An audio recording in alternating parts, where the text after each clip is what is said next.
সকাল 10টায় খুলনা নগরীর পিটিআই মোড়ে এমন চিত্র। শিক্ষা প্রতিষ্ঠান, কোচিং সেন্টার ও ক্লিনিকের ভিড়ে সরগরম এলাকা। ড্রেন সংস্কারের কাজে সড়কের এক পাশ বন্ধ, ফলে সরু রাস্তায় নিত্যদিনই যানজট। গল্লামারী সেতু এলাকার অবস্থা আরো ভয়াবহ।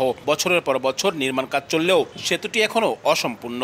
একমুখী চলাচল ও অনিয়ন্ত্রিত টার্নিংয়ে জট বেড়েছে আরো। একই চিত্র সোনারাঙ্গা, শিববাড়ি, ডাকবাংলা মোড়, দৌলতপুর সহ অন্তত ডজন খানেক স্থানে। অনিবন্ধিত ইজি বাইক, ধীরগতির উন্নয়ন কাজ, যত্রতত্র পার্কিং ও ফুটপাত দখলে চরম ভোগান্তিতে নাকাল নগরবাসী।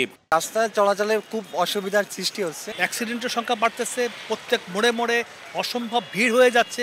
সব জায়গায় এত জ্যাম হয়ে গেছে যে স্কুলে যেতে অসুবিধা। একটা রোগী নিয়ে যাইতে গেলেও তো মনে করেন সমস্যা হয়।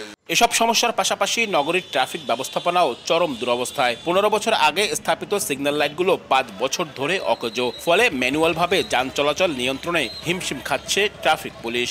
খুলনা মেট্রোতে সবই ম্যানুয়াল। ট্রাফিক সিগন্যাল বা ডিজিটাল যে সিগন্যালের বিষয় থাকে সেগুলো এখানে নাই। এটা একটা অনেক বড় বিষয়।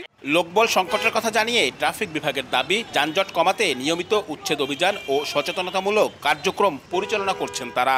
আমরা বিভিন্ন জায়গায় ফুটপাতে যাতে বিভিন্ন দোকানপাট না বসে, সেই জন্য আমরা উচ্ছেদের অভিযান অব্যাহত আছে। সড়কের শৃঙ্খলা ফেরাতে খুলনা সিটি কর্পোরেশন, খুলনা উন্নয়ন কর্তৃপক্ষ, ট্রাফিক বিভাগ, সড়ক বিভাগ সহ সংশ্লিষ্ট সব বিভাগের সমন্বিত উদ্যোগে নতুন করে পরিকল্পনা নেয়ার তাগিদ নগর পরিকল্পনাবিদদের।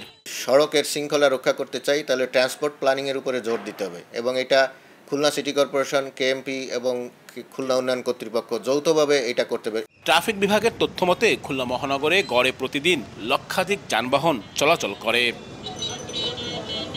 আব্দুল্লাহ আল মামুন রুবেল, সময় সংবাদ, খুলনা।